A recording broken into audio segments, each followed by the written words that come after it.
Alors, la première session va commencer par une présentation de deux étudiants qui sont dans la salle, que j'invite donc à me rejoindre.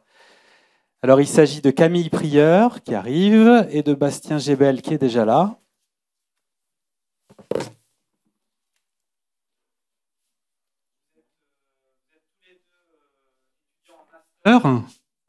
Au Master Sciences et Politique de l'Environnement, qui est porté par Sciences Po Paris et Sorbonne Université. Sorbonne Université Sciences.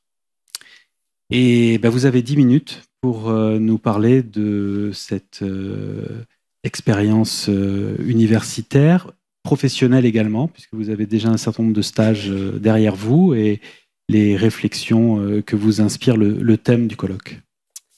Très bien, merci beaucoup Monsieur Lascar pour cette introduction. Mesdames, Messieurs, bonjour.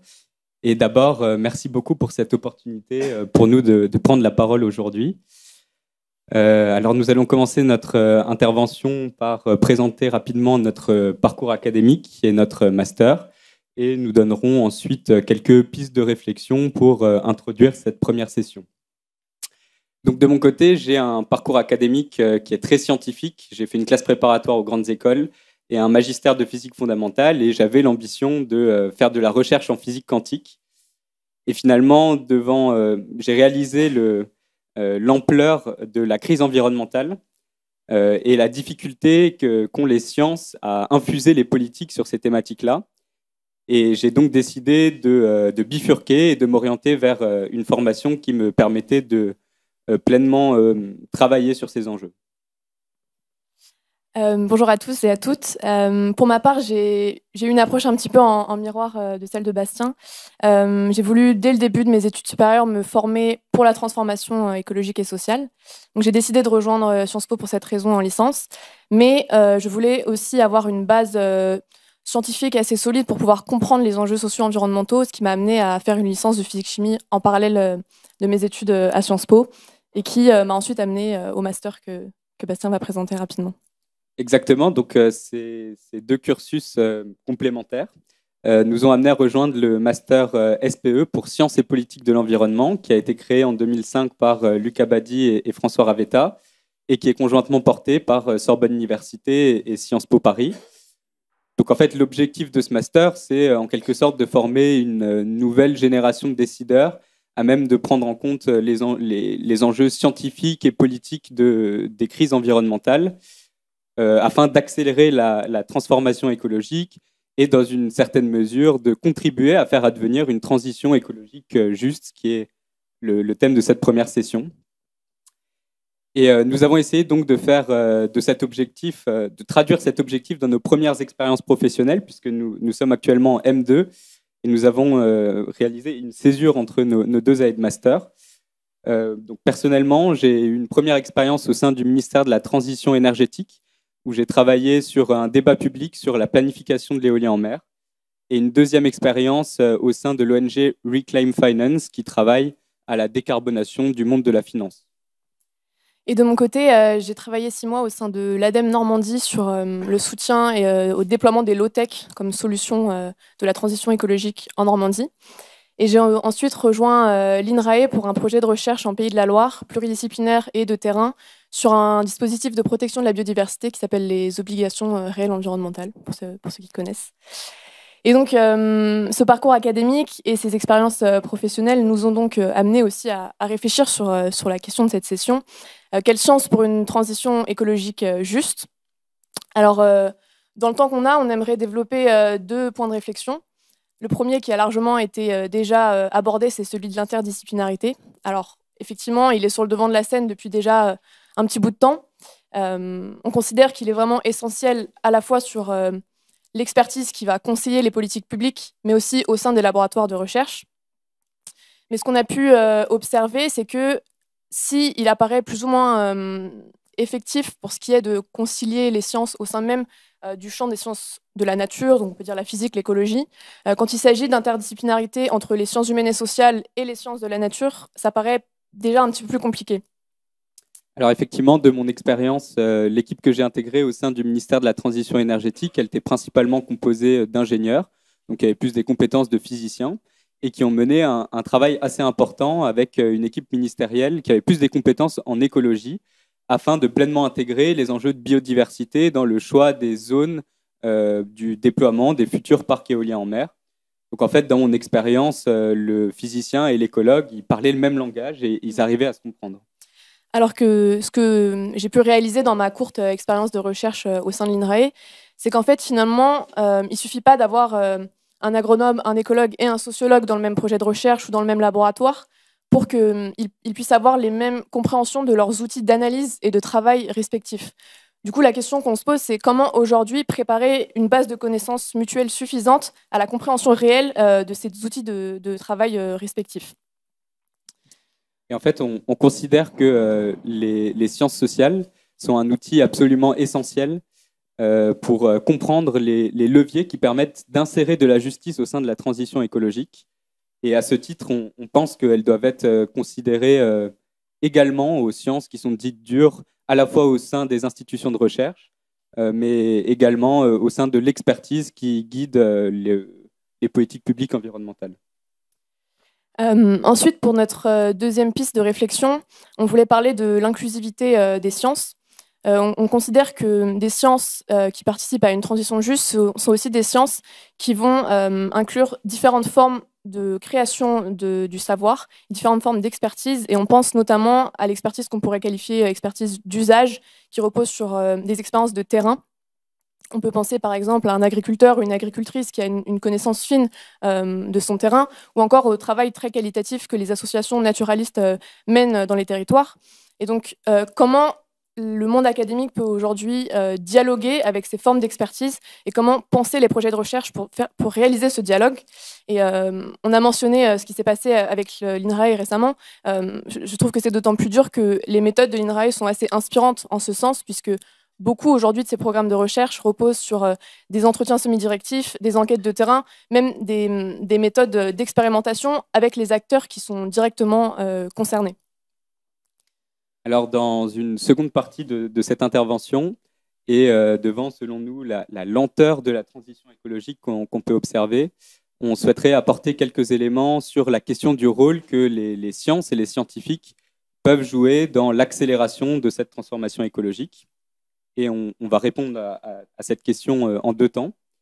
Alors d'abord, la science, elle a largement contribué à façonner notre projet de société, tourné vers l'idéal de progrès, et avec bien souvent les problèmes qui étaient posés de la manière suivante.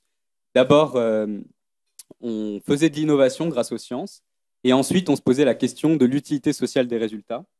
Et nous, on est absolument convaincus que la transition écologique nécessite absolument de remettre en cause ce paradigme, de retourner ce paradigme en quelque sorte, c'est-à-dire de d'abord se poser la question de l'utilité et d'ensuite mobiliser les bonnes sciences pour trouver une solution à ces problèmes. Et on pense que c'est d'autant plus urgent et important de se poser cette question qu'on voit bien une forme de contre-mouvement émerger, un mouvement qui se réclame d'un bon anthropocène, c'est-à-dire l'idée selon laquelle il faudrait de toute urgence accélérer sur les questions de progrès et d'innovation, car ce seraient finalement les seuls qui seraient capables de résoudre la crise environnementale, la catastrophe environnementale annoncée. Et ce mouvement dont parle Bastien, il peut se cristalliser un petit peu dans ces techniques qu'on a mentionnées tout à l'heure de géo-ingénierie. Donc on peut penser par exemple à l'ensemencement des nuages ou à la réflexion d'une partie du rayonnement solaire, qui finalement propose des solutions aux crises environnementales qui ne remettent toujours pas en cause et en question la restructuration fondamentale de notre projet de société. Et donc, on pense que face à ce mouvement qu'on peut qualifier même de dangereux, il est urgent, il est fondamental de s'intéresser à des projets de recherche qui vont peut-être questionner le juste niveau technologique et partir vraiment de ce besoin. Et donc, j'ai pu, durant mon expérience à l'ADEME, travailler sur les low-tech et j'ai découvert des initiatives qui sont en ce sens intéressantes et qui mériteraient plus d'attention de la part du monde académique comme de la part des institutions politiques. À titre d'exemple, je voulais parler d'une entreprise qui s'appelle Néoloco, qui produit du pain et des produits torréfiés à base d'un four solaire en Normandie. Donc, c'est pas là où il y a le plus de soleil, mais ça marche très bien. Et qui surtout apporte une réflexion et veulent développer une méthodologie pour orienter une refonte de l'organisation des entreprises autour du fait que l'énergie, on y a accès de manière variable. Voilà. Et enfin, on aimerait dire quelques mots sur la question de l'engagement des sciences et des scientifiques, en particulier face à l'immobilisme écologique ambiant. Et à ce titre, on aimerait revenir sur une scène qui nous a particulièrement marqué et choqué avec Camille, donc qui se déroule à l'Université d'été du MEDEF en 2023. On a Patrick Pouyanné qui répond à Jean Jouzel, ici présent, qui l'interpelle sur la nécessité d'arrêter d'investir dans les énergies fossiles et qui lui répond donc en disant qu'il respecte l'avis des scientifiques, mais qu'il y a la vie réelle. Alors oui, c'est choquant. Certains acteurs essayent toutefois de contrer ces propos, et c'est le cas par exemple de l'ONG Reclaim Finance, au sein de laquelle j'ai travaillé à des rapports qui permettaient de démontrer l'incompatibilité entre les plans de transition de ces grandes majors pétrogazières, c'est-à-dire la vie réelle dont parle Patrick Pouyanné, et l'habitabilité future de notre planète. Mais nous considérons que la voix de ces acteurs porte encore trop peu, et que les institutions scientifiques, sous couvert de neutralité, ne les soutiennent que trop timidement. Et donc, si on peut apporter une conclusion à l'introduction de cette première session, à l'aube du début de notre expérience professionnelle entre sciences et politique de l'environnement, Bastien et moi, on est assez alignés et nous pensons que ce qui est primordial aujourd'hui, c'est d'abord d'avoir un approfondissement d'une juste prise en compte des sciences humaines et sociales et des sciences de la nature dans la décision politique comme dans le monde académique. Ensuite, de favoriser l'inclusivité des sciences, de vraiment se questionner sur quel projet de recherche on veut faire et de ne plus reposer sur le progrès technologique comme une fin en soi. Et enfin, surtout, s'engager pleinement dans le continuum science-action dont on va parler plus tard, en dépassant cette posture de la politique et de la neutralité scientifique. Alors, on vous remercie à nouveau et on a hâte d'entendre la suite des échanges. Merci beaucoup, Camille. Merci. Merci, Bastien. C'était formidable. Bravo. Eh bien, Dominique Méda et Elsa Curtijo, s'il vous plaît, on va discuter.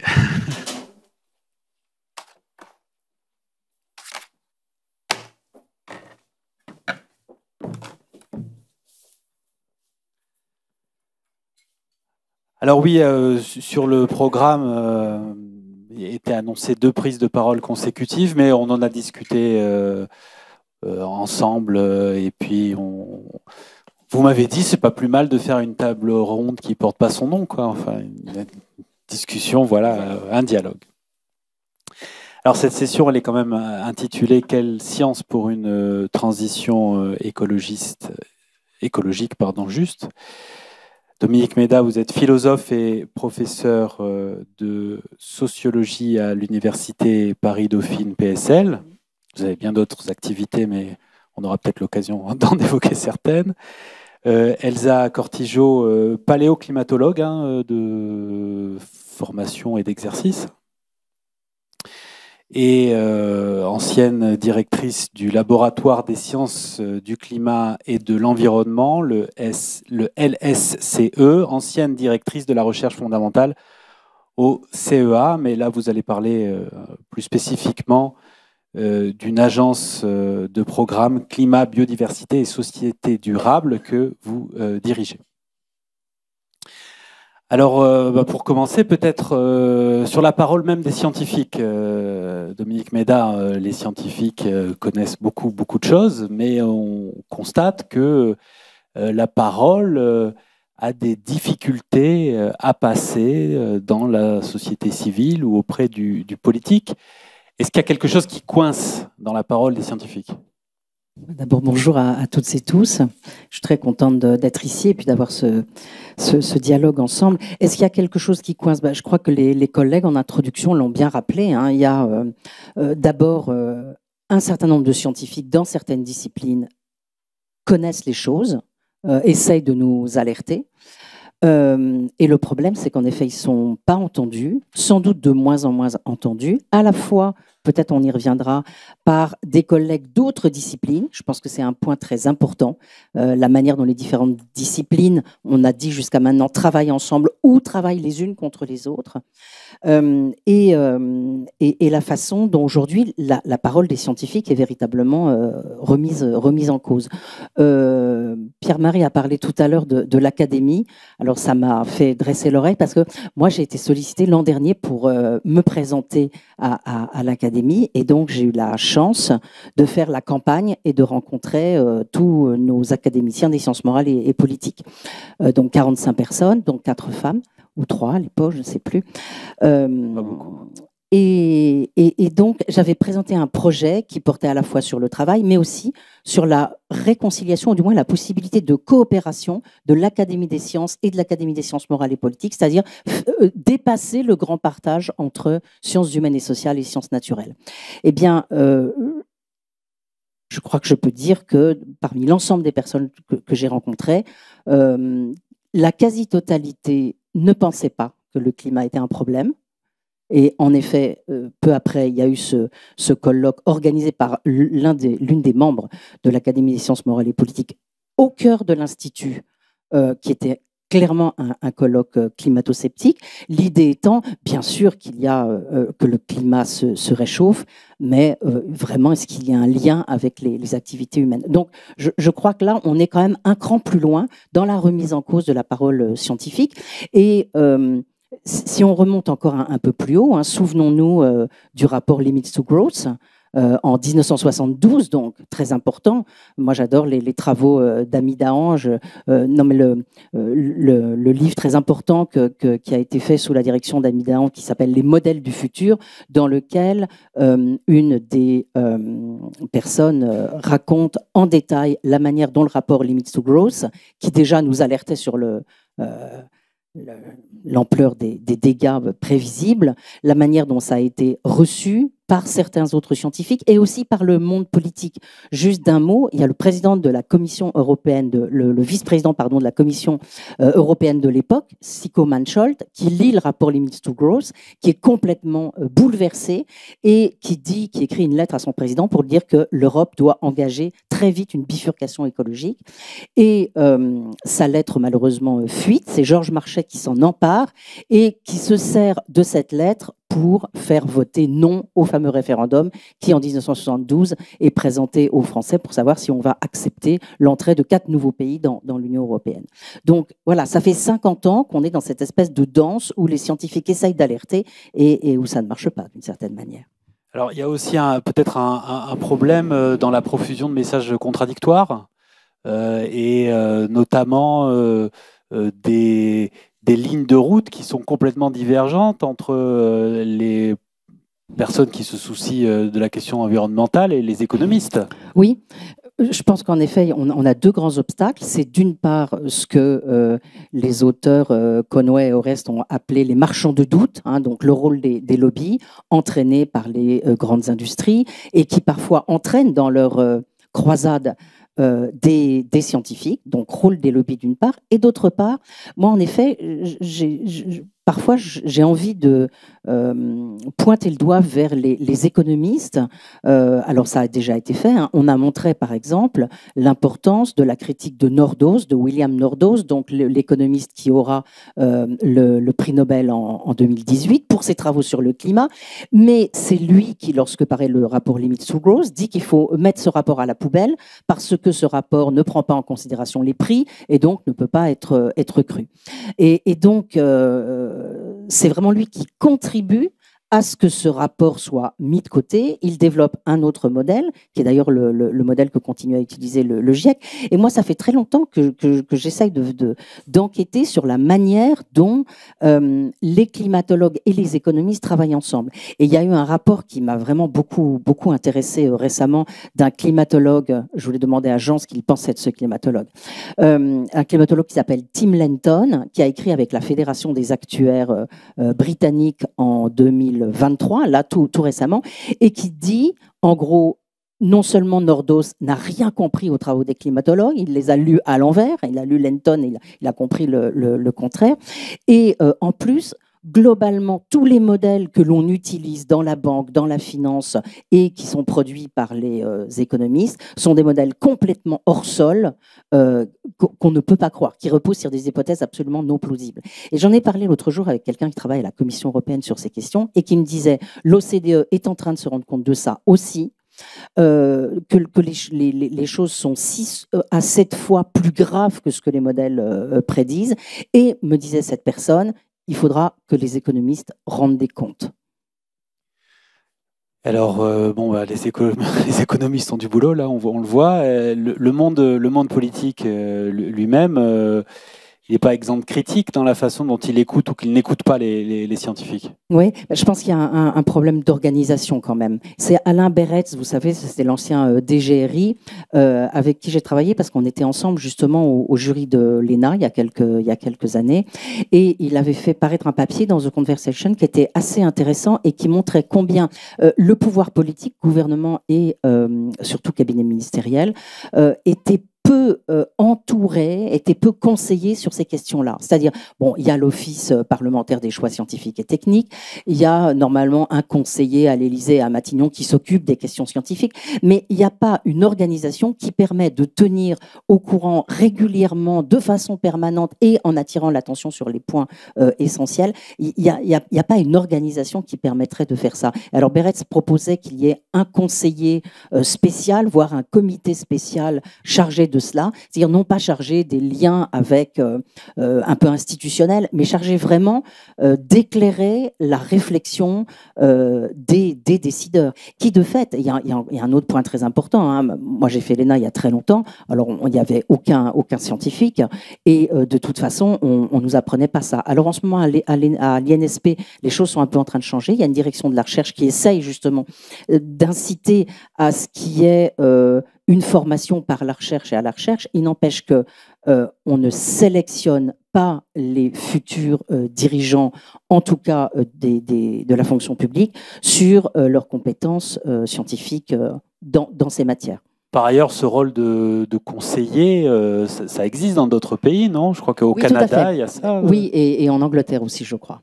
Alors, est-ce que quand même, il n'y a pas un problème presque existentiel, puisque c'était le mot à la mode, comme ça a été dit, de temporalité entre le temps des sciences et le temps du politique, où on l'a vu pendant le Covid, hein, où tous les jours on invitait, alors on peut discuter de la pertinence des choix quant aux scientifiques qui étaient invités sur les plateaux de télé, mais enfin le temps de la science est un temps long et là on exigeait des réponses du jour au lendemain parce que le politique en avait besoin aussi pour prendre ses décisions. Est-ce que c'est compatible ça ? En effet, chaque fois qu'il y a un problème, on se souvient aussi qu'on a mis en place, quand il y a un problème, on met en place un appel d'offres, un appel à recherche dont les résultats vont arriver 2 ou 3 ans plus tard.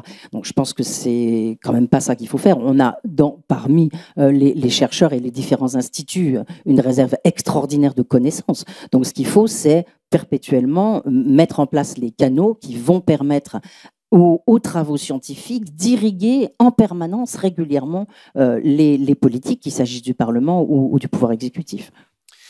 Alors Elsa Cortijo, à propos de ces échanges entre les scientifiques et le monde politique, vous dirigez donc une agence de programme, climat, biodiversité et société durable. Ça, c'est une création qui s'est passée dans un contexte particulier, celui du programme des 7 agences, décision politique, que j'aimerais bien que vous nous expliquiez maintenant. Oui, alors...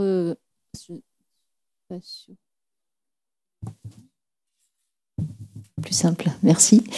Effectivement, bonjour à toutes et à tous. Le président de la République a annoncé lors de son discours d'il y a maintenant un peu plus d'1 an, le 7 décembre 2023, la création d'agences de programme qui, sur des thématiques à fort enjeux sociétaux, donc il y en a 7, vous le disiez. Il y en a une qui est le spatial, je la laisse un petit peu de côté parce que le CNES était une agence de programme spatial, donc il n'y a pas vraiment de grands changements vis-à-vis de la thématique spatiale.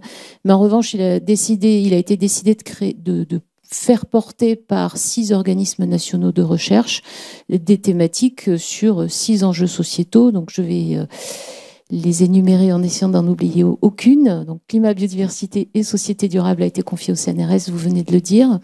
L'INRAE s'est vu confier la responsabilité de agriculture et alimentation durable, forêt et ressources naturelles associées. Son petit nom est AgriLife. L'INSERM s'est vu confier la responsabilité de la santé, sans surprise. Le CEA s'est vu confier la responsabilité des énergies décarbonées, mais aussi du numérique dans son volet composants microélectroniques, et l'INRIA, le numérique dans son volet logiciel et usage. Alors, nous avons tous reçu une lettre de mission, on a tous la même, assez étonnamment, parce que les écosystèmes sont assez différents finalement entre ces 6 thématiques. Je vais souvent laisser le CNES de côté, puisqu'une fois encore, on n'est pas tout à fait dans le même monde. Donc, vous voyez, c'est imprimé petit, mais j'ai ma Bible, je ne m'en sépare pas. Et donc, on a tous à peu près les mêmes missions qui sont pour partie des missions qui pourraient ressembler à celles des établissements, que ce soit les organismes de recherche ou les établissements d'enseignement supérieur et de recherche, les universités et les écoles. Mais pour ce qui nous concerne, il y a une phrase clé dans notre lettre de mission qui est, finalement, je vais vous la lire, je la connais par cœur, mais je préfère toujours la lire. L'objectif spécifique de cette agence sera de fournir les données indispensables permettant de faire de l'habitabilité de la planète et des sociétés durables un objectif collectif et partagé, et d'apporter une aide aux décideurs publics et aux acteurs de la société dans la résolution des crises environnementales. Alors, à mon sens, cette phrase, elle dit beaucoup de choses qui ont été évoquées assez largement depuis le début de l'après-midi. Je n'ai pas dit que la lettre de mission, alors pour chaque agence, les lettres de mission sont signées des ministères de tutelle de chaque organisme porteur. Donc, si je vous prends l'exemple du CEA, qui a 4 ministères de tutelle, c'est signé par 4 ministres. Pour ce qui nous concerne au CNRS, nous n'avons qu'un ministère de tutelle, qui est le ministère de l'Enseignement supérieur et de la Recherche. Pour autant, la lettre est signée également par le ministre de la Transition écologique et de la cohésion des territoires à l'époque, Christophe Béchu, donc aux côtés de Sylvie Retailleau. C'est pas totalement anecdotique, parce qu'évidemment, si le ministère de la Transition écologique ne s'était pas impliqué dans cette agence, ça aurait été encore un peu plus désespérant que tout ce qu'on a pu entendre jusque-là. Voilà pour une un peu longue introduction. Mais par ailleurs, là, vous parlez d'anciens ministres, ou de ministres démissionnaires. Oui, donc, est-ce que ça ne crée pas... Enfin, je veux dire, les agences, elles demeurent ? Alors, pour l'instant, les agences demeurent. Le ministre qui a succédé à Sylvie Retailleau n'avait pas fait passer de message qu'il les remettait en question. J'attends avec une certaine impatience le prochain ministre. Je ne suis pas sûre que ce soit la première priorité, mais enfin, quand même... assez égoïstement, je vais dire, j'aimerais bien savoir ce que le prochain ministre décidera de faire de cet objet. Alors, plus spécifiquement, peut-être, si on en vient à cette agence, quand on regarde cette thématique... Rappelons son nom, hein, climat, biodiversité, société durable. Voilà, c'est exactement ça. J'ai tendance à dire CBSD, vous m'en excuserez. Finalement, on a essayé de beaucoup réfléchir. Donc, les présidents d'agences sont aussi les présidents des organismes porteurs. Moi, j'en suis directrice exécutive, c'est le titre consacré. Et donc, je travaille évidemment beaucoup avec Antoine Petit, le président du CNRS, sur ce sujet-là. Donc, nous, notre principale question, et finalement ce qui a orienté le plus ma réflexion sur l'année écoulée, puisque l'objet a presque 1 an maintenant, ça a été quelle va être la plus-value de cet objet-là? Est-ce qu'on rajoute une couche supplémentaire dans notre écosystème dont tout le monde sait qu'il n'est pas d'une évidente simplicité? Une couche de simplification, comme dit votre président. Comme dit mon président, exactement. Et comment faire pour faire en sorte que ça ne soit précisément pas une couche de simplification? Et finalement, ce constat qu'on partage depuis le début d'après-midi, qui est de dire les scientifiques s'épuisent à accumuler les données et à essayer de les transférer aux politiques. Peut-être que c'est là qu'il faut qu'on aille chercher la valeur ajoutée de l'agence de programme. Donc, on a décidé de mettre dans l'agence de programme pas seulement l'enseignement supérieur et la recherche et les industriels qui nous sont demandés par lettre de mission, mais aussi on a sollicité les collectivités territoriales régions de France, l'Association des villes universitaires de France. Alors on a eu des réflexions de savoir est-ce qu'il valait mieux prendre l'Association des maires de France ou l'Association des villes universitaires de France, et les organisations, les associations de défense de l'environnement. En l'occurrence, on a choisi France Nature Environnement pour son côté fédératif de plus de 6000 associations locales de défense de l'environnement. Avec l'idée de se dire, peut-être qu'il faut faire dialoguer l'ensemble de ces acteurs et pas simplement sortir du monde dans lequel on est aujourd'hui où l'enseignement supérieur réfléchit, aborde les questions, apporte des constats, des faits, et avec cet armement-là, va voir les politiques. Clairement, on voit bien que ça ne marche pas. Alors moi, je ne suis pas sociologue, je ne suis que paléoclimatologue, donc ce sont des constats que j'ai pu faire en lisant et un peu de bon sens.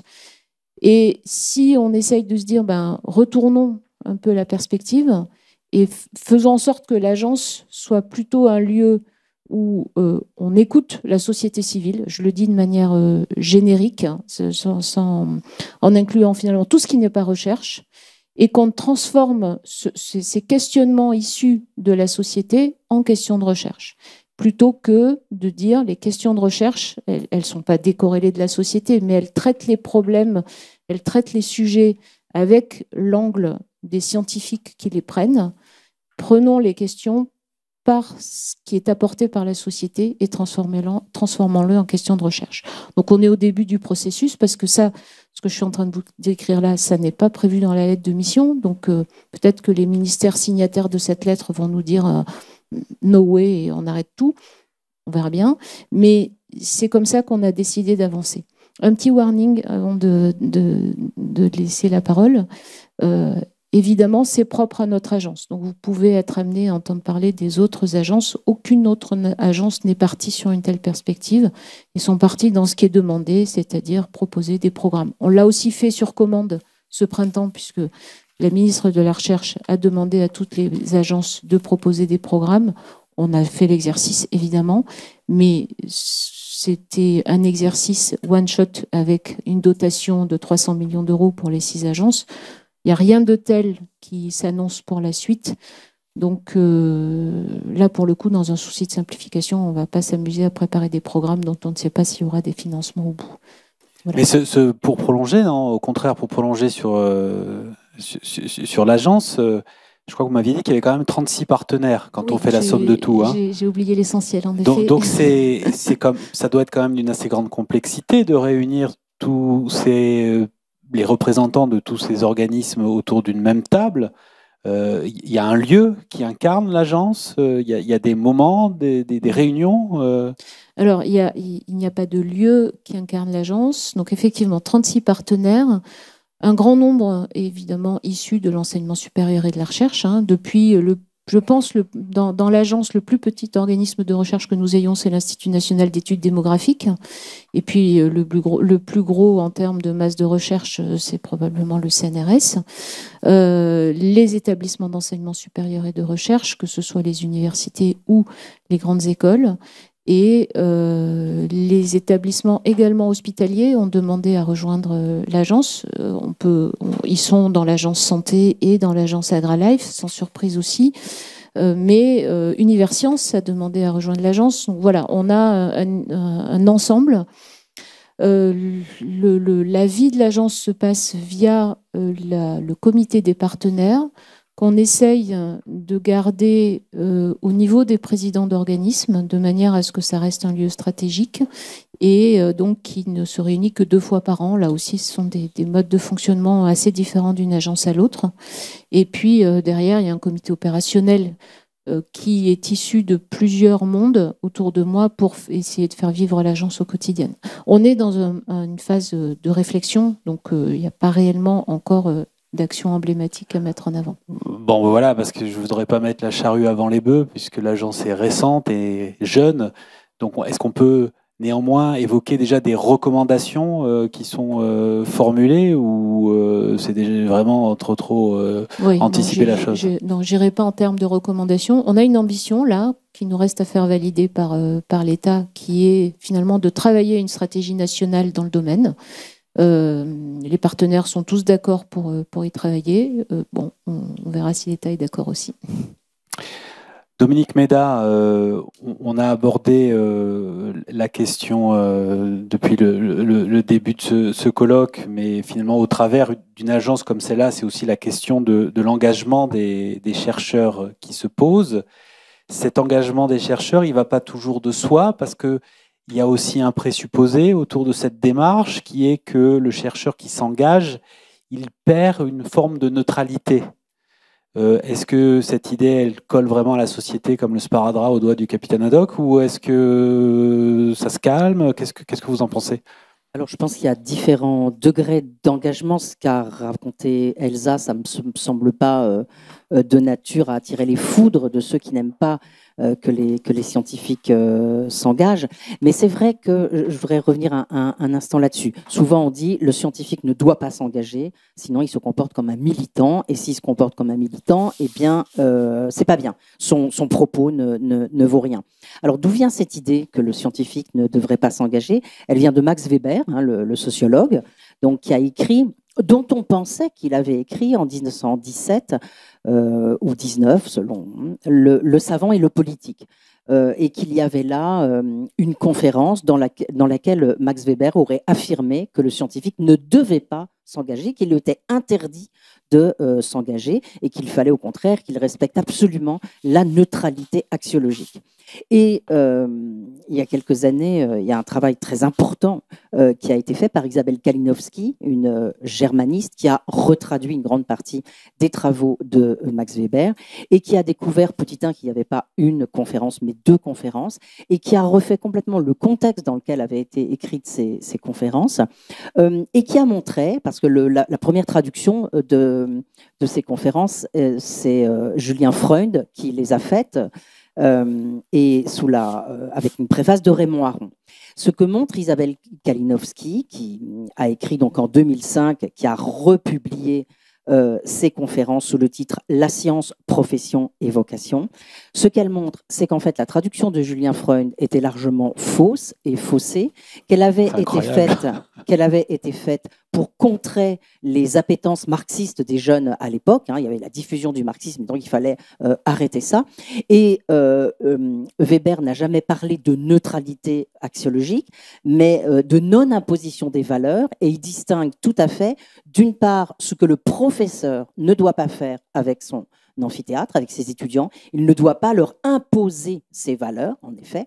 En revanche, en tant que chercheur, il est parfaitement légitime à s'engager, défendre un point de vue. Max Weber lui-même a créé des journaux, était très engagé politiquement, écrivait des tribunes sans arrêt, etc., etc. Et ça me semble très important parce qu'on nous renvoie toujours ça. Hein. Ah mais non, vous n'avez pas le droit de vous engager, vous devez être neutre axiologiquement. Ben, c'est complètement faux. Non, mais je vous conseille vraiment la lecture de cet ouvrage, hein, parce que c'est tout à fait passionnant, parce qu'elle refait en même temps la genèse, elle nous explique pourquoi en 59, Aron et Freund ont voulu produire cela, donc dans un contexte idéologique très, très précis. Incroyable. Ouais. donc au contraire, il y a une légitimité à s'engager et il y a même peut-être une nécessité aujourd'hui. Oui, absolument. Je pense que parce que l'engagement, effectivement, comme ça a été dit par Luc aussi, il prend plusieurs formes. Hein. Il y a des gens qui sont à Extinction Rebellion, il y a des gens qui s'enchaînent devant des musées, qui balancent de la soupe sur la Joconde ou équivalent. Bon. Alors, je pense qu'on peut tout à fait les comprendre. Enfin, moi, je me mets à la place. Moi, je ne suis pas climatologue, donc je suis obligée de vous croire. Et je vous crois complètement, parce que vous faites un travail scientifique dont vous nous montrez les preuves, le processus de construction, etc. Mais en effet, on n'est pas obligé de vous croire. Et comment dirais-je? Voilà, j'ai perdu mon fil. Mais bien sûr que nous devons je comprends Extinction Rebellion, je comprends les jeunes qui jettent de la soupe, parce que quand soi-même on sait ce qui va arriver, alors on a très très envie de le crier devant le monde entier. Alors il y a des degrés différents d'engagement. Nous, je voulais vous raconter aussi ce qu'on a fait à Dauphine. Donc je crois qu'on a été un peu pionniers parce qu'en 2020 on a été les premiers, me semble-t-il, hein, à produire un cours qu'on a appelé Grands enjeux écologiques du XXIe siècle pour tous nos étudiants de L1. Et on a fait ça, on a construit ça avec l'ancien président de Dauphine, qui est un mathématicien qui s'appelle Ivar Ekland, une collègue mathématicienne et moi-même. Et aujourd'hui, on est en train d'essayer, sous l'impulsion de votre rapport, hein, d'aller encore plus loin et de faire ce cours en tout petit groupe. Et on est confronté à la question, j'y reviens, hein, de l'inter, de la trans et de la pluridisciplinarité. C'est-à-dire que si on veut dispenser ce cours en tout petit groupe de 30, eh bien, il faut qu'on aille chercher une trentaine de collègues. Et on n'a pas 30 collègues climatologues. Et on est donc 30 informaticiens, sociologues, économistes, matheux. Et donc, on est en train en ce moment de travailler ensemble avec énormément de doutes, hein, parce par exemple, les informaticiens disent mais moi, comment je vais raconter l'histoire des idées? Moi, je dis mais si on me pose des questions sur pourquoi vraiment c'est imputable à l'activité humaine et pas au soleil, est-ce que je ne vais pas être coincé à un moment? Bref, voilà. Et ce type d'engagement, je crois qu'on le partage tous et les étudiants nous le demandent. C'est-à-dire qu'à plusieurs reprises, Jean était venu faire une conférence inaugurale à un moment, les étudiants nous ont dit, nous on en a assez que vous nous parliez du constat et du diagnostic, on veut que vous nous donniez des solutions et que vous nous emmeniez d'une certaine manière pour mettre ces solutions en œuvre. Je voudrais juste rebondir là-dessus parce qu'il se trouve que la semaine dernière, j'étais à l'Université de Lorraine, je discutais avec Hélène Boulanger, la présidente, qui me disait que depuis la rentrée, ils ont mis en place un cours obligatoire pour l'ensemble des étudiants et qu'ils avaient été victimes d'une déferlante de haine sur les réseaux sociaux d'extrême droite comme étant finalement une manière de faire de l'idéologie, du militantisme, etc. Et qu'elle recevait des demandes d'étudiants d'être dispensés de cet enseignement qui était de parti pris. Enfin, c'était un enseignement. Quel était l'intitulé de la? Enfin, je veux dire, c'était sur la question cette sensibilisation. Enfin, dans ce que est en train de nous dire Dominique. Et évidemment, je suis l'actualité, donc j'ai parfaitement conscience de cette évolution de la population et de ce qu'on voit, cette bascule qu'on est en train de voir se faire. Oui, il y a un réchauffement climatique. Bon, c'est mieux qu'en 2008 quand on nous disait non, il n'y a pas de réchauffement climatique. Maintenant, on nous dit oui, il y a un réchauffement climatique, mais c'est naturel, ça n'est pas l'être humain.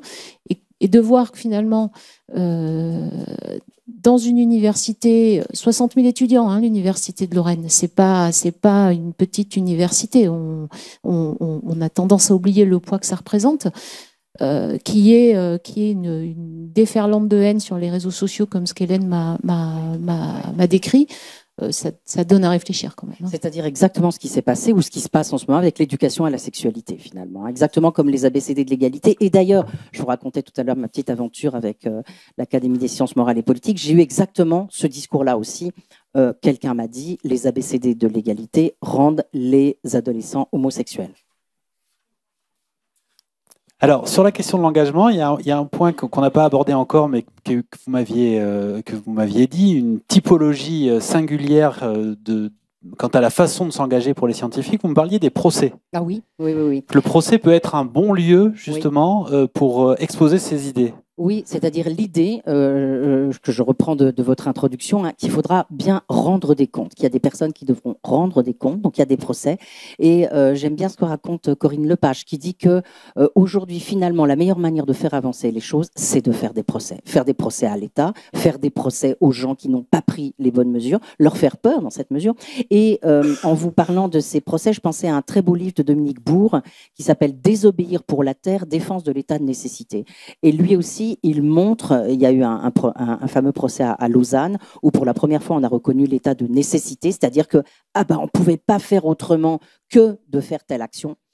Et il montre comment les procès, c'est l'occasion, on se souvient de ce qui s'est passé aussi au Muséum d'histoire naturelle, hein, c'est-à-dire il y a quelque chose qui est fait soit par des activistes, soit par des scientifiques, quelque chose qui est considéré comme illégal, et puis il y a le procès, et là ça permet de manifester, de dire quelque chose, d'avoir des discours et d'expliquer d'une part, et d'autre part parfois dans d'autres configurations, de demander des comptes et de punir ceux qui n'ont pas été capables de prévoir à long terme ce qu'on demande quand même à nos gouvernements de faire.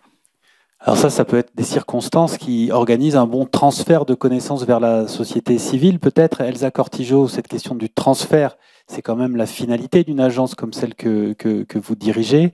Est-ce que ça vous parle, les pistes là qui sont évoquées par Dominique Méda ? Alors, je ne sais pas si le transfert est une des finalités des agences. En tout cas, nous, ce qu'on souhaite dans cette agence particulièrement, c'est en effet que ça soit possible. D'ailleurs, c'était assez intéressant que lors la première réunion de ce qui s'appelle le comité de liaison avec l'État, c'est-à-dire ce qui réunit les deux ministères de tutelle de l'agence et Antoine Petit et moi en l'occurrence, la demande qui nous a été faite par le ministère de la Transition écologique a été: nous avons besoin de votre aide pour transformer les résultats de la recherche en politique publique. Aujourd'hui, nous avons des résultats de recherche, mais comment on les rend efficaces et effectifs pour que ça devienne des politiques publiques, c'est là-dessus qu'on a besoin de vous, vraiment là-dessus. C'était presque martelé pendant cette réunion. Donc, j'ai là non plus pas de recommandation sur le transfert des connaissances, sinon de constater que finalement, aujourd'hui, on est dans une espèce d'impasse. On voit des manifestations d'agriculteurs. Que se passe-t-il? Le pouvoir politique fait marche arrière sur le plan éco-phyto. Voilà. Je ne néglige pas les difficultés dans lesquelles sont les agriculteurs, et c'est probablement les métiers les plus complexes. Mais néanmoins, est-ce que revenir en arrière sur le plan éco-phyto est la bonne solution? Je ne suis pas compétente pour m'exprimer publiquement sur le sujet, mais la question se pose. Donc, aujourd'hui, là non plus, je ne sais pas comment il faut faire, mais le constat que nous avons posé, c'est ce qu'on a fait jusqu'à maintenant n'a pas suffi. Alors, il y a toutes les initiatives Living Lab, ça a été annoncé, enfin, ça a été exposé brillamment par Cécile Renoir tout à l'heure. Comment on change d'échelle? C'est-à-dire que toutes ces initiatives, il y a le campus de la transition, l'Institut Écologie Environnement du CNRS est promoteur de beaucoup de Living Lab.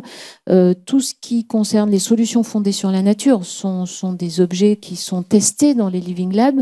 Comment on change d'échelle? Concrètement, vous pensez à quoi, par exemple, les solutions testées dans la nature? Les solutions fondées sur la nature, alors c'est un concept assez particulier qui consiste à dire finalement, il faut protéger l'environnement, je vais le dire de manière extrêmement basique, et je vous renverrai à la définition de l'IUCN, mais c'est protéger la nature pour elle et pour nous. Voilà, c'est dans les deux sens. Et quand on dit faire de l'agroécologie, quand on dit replanter pour éviter que les bassins versants ne s'érodent, etc. Enfin, il y a toute une démarche. Il y a d'ailleurs un programme tout entier sur les solutions, un programme de recherche tout entier sur les solutions fondées sur la nature. Bref, quoi qu'il en soit. Comment on fait les changements d'échelle qui sont de toutes ces expériences qui sont extrêmement locales, si on doit les porter à l'échelle d'un pays, à l'échelle globale, comment on change d'échelle? Ça, je n'ai évidemment pas de réponse. Le technosolutionnisme, on en a parlé, on y viendra peut-être un peu plus tard, mais qui a le vent en poupe, quoi. L'expression qui était dite par Camille et Bastien de une mode au bon anthropocène, ou l'anthropocène gentil, je ne sais pas comment vous avez dit, je ne sais plus. Ça participe de ça, quoi, trouver des solutions. C'est beaucoup de préoccupations, et Jean disait tout à l'heure que l'Académie des sciences préparait un rapport sur la géo-ingénierie solaire. J'espère qu'il n'y aura pas, mais on peut te faire confiance pour éviter que ce soit le cas, j'espère qu'il n'y aura pas de parasitage du type de ce qui s'est passé à l'Académie des sciences morales et politiques pour que la géo-ingénierie solaire soit présentée comme comme un avantage. Donc, je pense que on voit bien que les solutions technologiques pures et dures, on l'a vu à Valence de manière dramatique au mois d'octobre. Valence, dans les années 50, avait détourné le fleuve qui la traversait. Ça a marché quelques dizaines d'années, mais le jour où ça s'est écroulé de manière absolument dramatique, à tout point de vue, pour l'être humain en premier lieu, pour la nature, pour l'économie, pour tout. Ça ressemble presque au choc terminal que disait Jean Jouzel tout à l'heure. D'une certaine manière, c'est une forme de choc terminal dont la région mettra extrêmement longtemps à se relever. Donc voilà, le transfert des connaissances fait partie des sujets que nous souhaiterions prendre dans l'agence sans savoir précisément comment il faudra l'aborder. Parce que je voudrais dire aussi que tout ça, en tout cas moi, je le prends avec beaucoup d'humilité. Ça fait des dizaines d'années que des milliers de scientifiques travaillent. On voit bien la difficulté qu'on a avancée, donc j'ai pas la prétention de penser que l'agence de programme va tout régler. Je voudrais pas laisser d'ambiguïté sur ce sujet. Vous avez cité Valence, la catastrophe de Valence en Espagne. Il y a Mayotte depuis 4 jours, 5 jours, je ne sais même plus. Ces moments de sidération et d'actualité massive, comment le scientifique peut s'en saisir pour essayer de faire avancer certains messages? Peut-être que ce n'est pas le moment, peut-être que ce serait jugé déplacé de le faire à ce moment-là, je ne sais pas. Je ne sais pas, mais par contre, je pense qu'il y a un tout petit point, on commence à entendre la polémique se développer un petit peu dans les médias, où hier, j'entendais un prévisionniste de Météo France, spécialiste des cyclones, dire que de manière extrêmement tranchée, qu'on ne pouvait pas attribuer l'intensité de ce cyclone au changement climatique aujourd'hui. Moi, je pense que on ne peut pas l'attribuer aujourd'hui. Ça demande des travaux de fond et de sciences qui font que je ne suis pas sûre que 3 jours après les cyclones, on soit capable de dire que c'est attribuable au changement climatique de manière ferme et définitive. Et à l'inverse, il y a une équipe britannique qui a déjà sorti un article, je crois, ou en tout cas une publication sous une forme ou une autre, pour faire de l'attribution en ne considérant qu'une fraction des données. C'est le danger. On a parlé des problèmes de temporalité. On est en plein dedans sur ce drame de Mayotte qui a tendance à faire oublier que si l'État français n'avait pas aussi peu pris en compte ce territoire ultramarin, on n'en serait peut-être pas là non plus. Mais si tu me permets de réagir, c'est là que l'amour de la nuance et de la preuve scientifique de la science se retourne contre la science d'une certaine manière. Hein. Exactement ce qui se passe avec les marchands de doute, c'est-à-dire on dit mais vous voyez, c'est pas sûr à 100%, mais seulement à 99%, donc on n'est pas sûr, donc on arrête tout. Bon, écoutez, c'est passionnant. La table ronde s'arrête normalement à 40 et donc on avait prévu un temps de questions de la salle. Alors peut-être qu'on va prendre ce temps-là d'ores et déjà. Est-ce qu'il y a des mains qui se lèvent? Oui, il y a monsieur là-bas. Une autre question. Comment on va gérer? Je vais faire voyager les micros.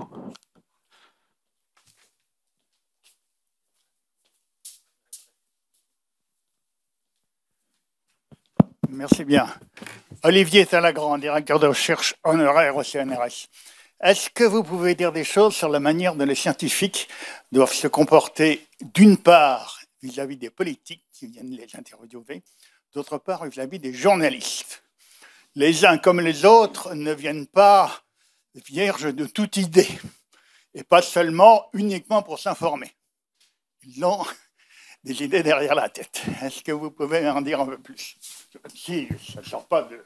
Ouais, moi non, je ne suis pas capable d'en dire quoi que ce soit, à part d'expériences malheureuses avec des journalistes que tous les collègues de l'IPSL ont en tête. Sinon, je n'ai rien de pertinent, je n'ai rien à apporter au débat par des constats un peu basiques. Je pense qu'il faut faire vraiment attention.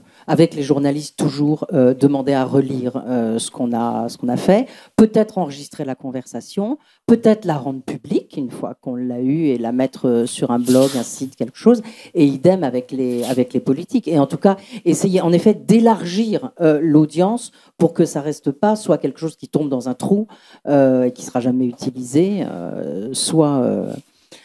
soit quelque chose qui est déformé. En tout cas, ne pas y aller sans être formé pour ça. J'en profite opportunément pour signaler que la relecture est une des règles de Sciences et Avenir. Donc, voilà, madame.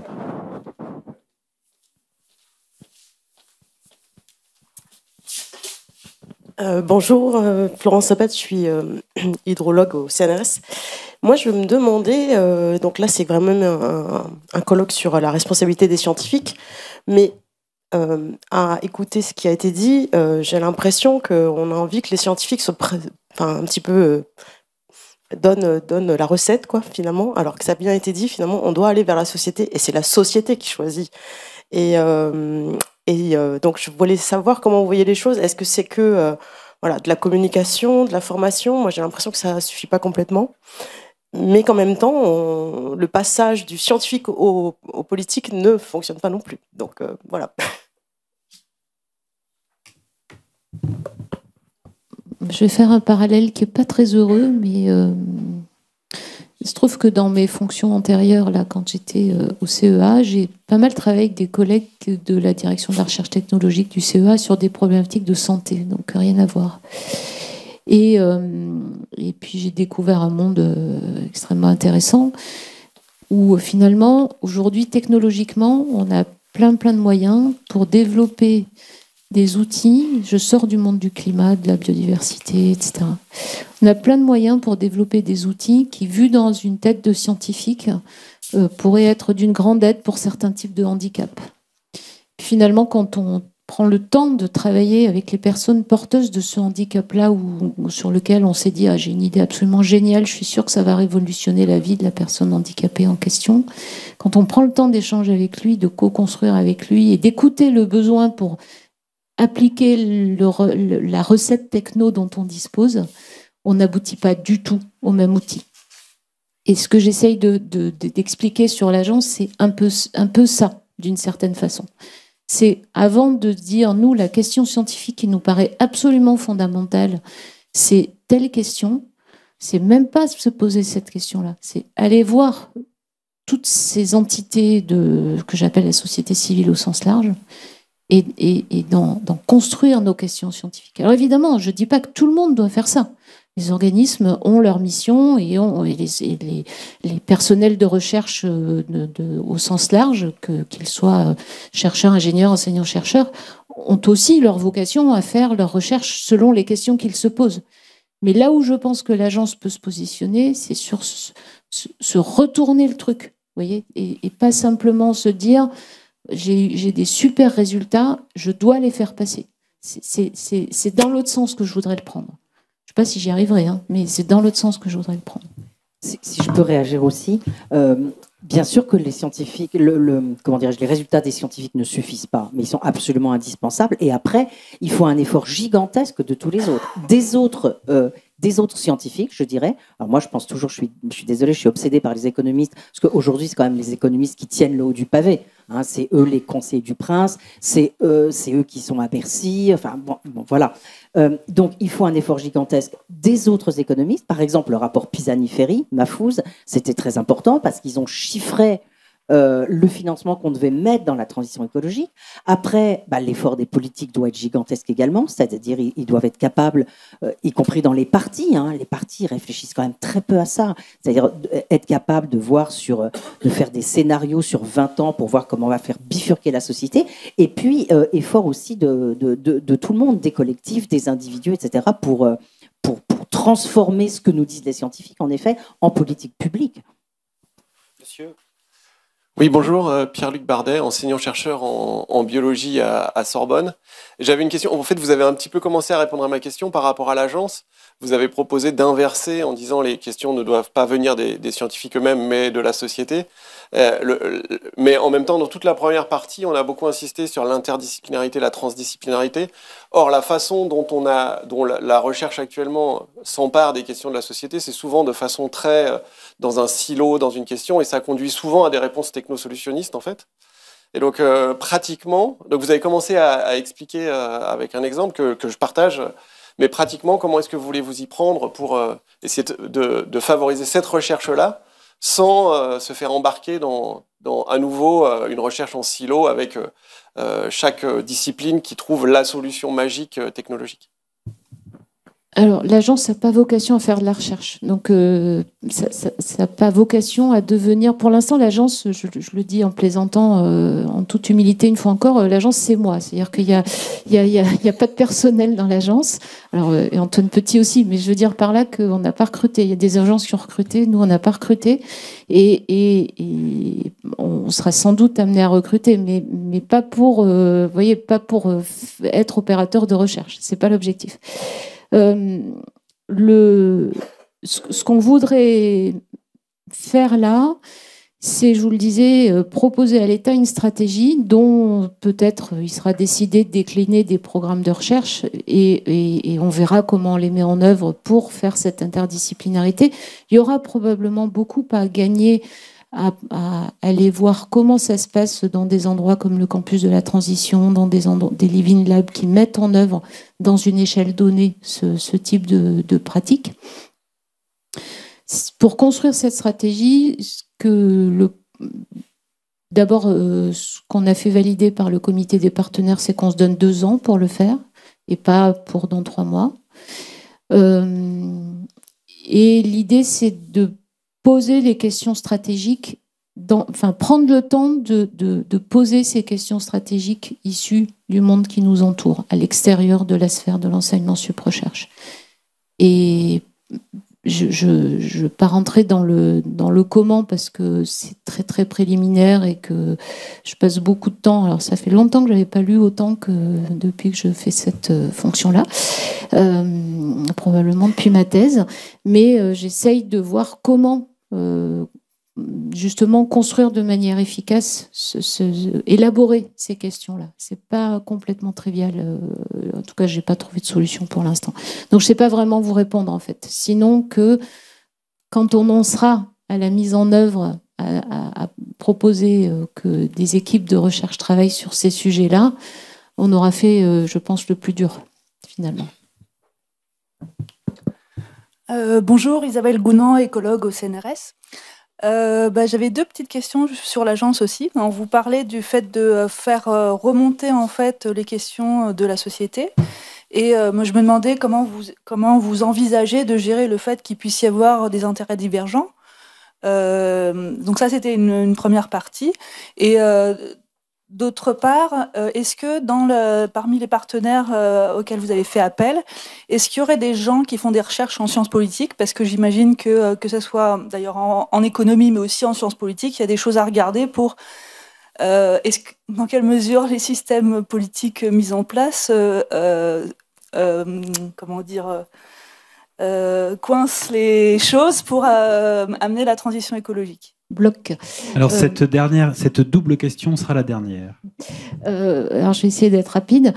Alors oui, les intérêts divergents, évidemment, il peut y en avoir. L'objectif, en se plaçant sur une notion de stratégie nationale, on devrait pouvoir se débarrasser de ce qui sera les intérêts divergents. Donc en gros, ce que j'attends moi, c'est qu'on parvienne sur les 36 partenaires qui sont les présidents d'organismes qui vont être ceux qui vont valider la formulation des questions avant qu'on les soumette à l'État, que ce soit là que ça se place, cette notion d'intérêt public et d'intérêt collectif par rapport à des intérêts qui seraient partisans.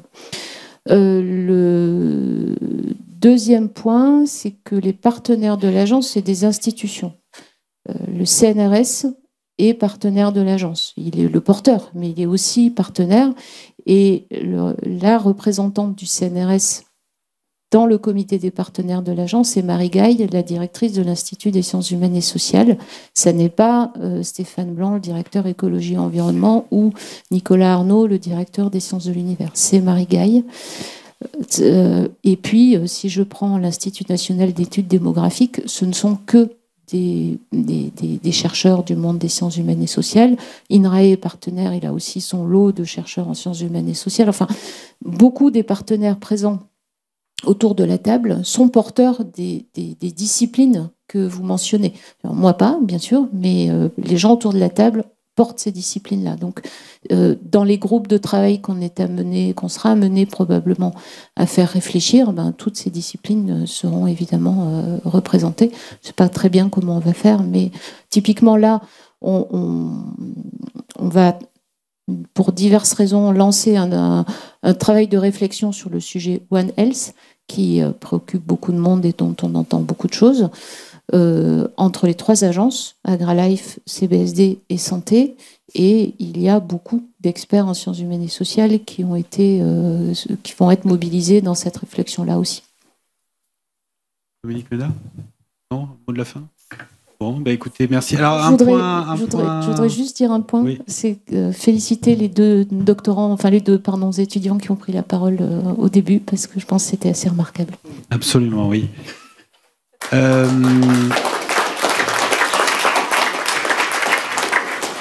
petit point à relever, c'est qu'il y a une feuille d'émargement à l'entrée de la salle, et si vous vouliez bien la signer, c'est important pour le MURS.